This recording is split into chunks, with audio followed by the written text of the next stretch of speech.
கபிலனின் கிராமத்து ஒரு நாள் பசுமையான வயல்களும் உயர்ந்த மரங்களும் நிறைந்த ஒரு அழகான கிராமத்தில் கபிலன் தன் குடும்பத்துடன் வசித்து வந்தான்.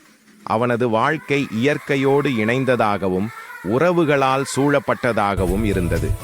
விடுமுறை நாட்களில் கபிலனின் குடும்பம் முழுவதும் அவர்களின் மாந்தோப்பிற்கு செல்வது வழக்கம். படம் 4. அங்கு தாத்தா, பாட்டி, அப்பா, அம்மா மற்றும் கபிலனின் நண்பர்கள் என அனைவரும் சேர்ந்து மகிழ்ச்சியாக மாம்பழம் பறிப்பார்கள். பெரியவர்கள் மரத்திலிருந்து பழங்களை பறிக்க, சிறுவர்கள் அவற்றை சேகரிப்பார்கள். அந்த கடினமான வேலைக்கு பிறகு அனைவரும் அமர்ந்து இனிமையான இளநீரை பருகி தங்கள் தாகத்தை தணித்துக் கொள்வார்கள். படம் 3. அது அவர்களுக்கு புத்துணர்ச்சியை அளிக்கும்.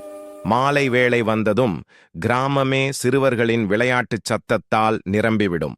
கபிலனும் அவனது நண்பர்களும் கிராமத்தின் நடுவே இருக்கும் பெரிய ஆலமரத்தின் அடியில் ஒளிந்து விளையாடுவார்கள். படம் 2.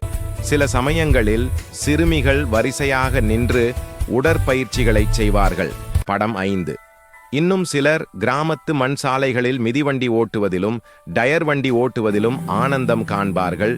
படம் 6, 7. சூரியன் மறைந்ததும் அனைவரும் வீடு திரும்புவார்கள்.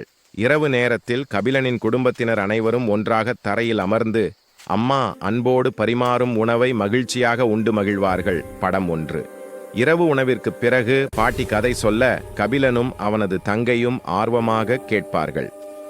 சில நேரங்களில் அவர்கள் அமர்ந்து தங்கள் பாடங்களை படிப்பார்கள். படம் 0. இப்படியாக உழைப்பு, விளையாட்டு, கல்வி மற்றும் குடும்ப பாசம் நிறைந்த கபிலனின் ஒவ்வொரு நாளும் மகிழ்ச்சியாக கழிந்தது. இந்த எளிய கிராமத்து வாழ்க்கையே அவனுக்கு சொர்க்கமாக இருந்தது.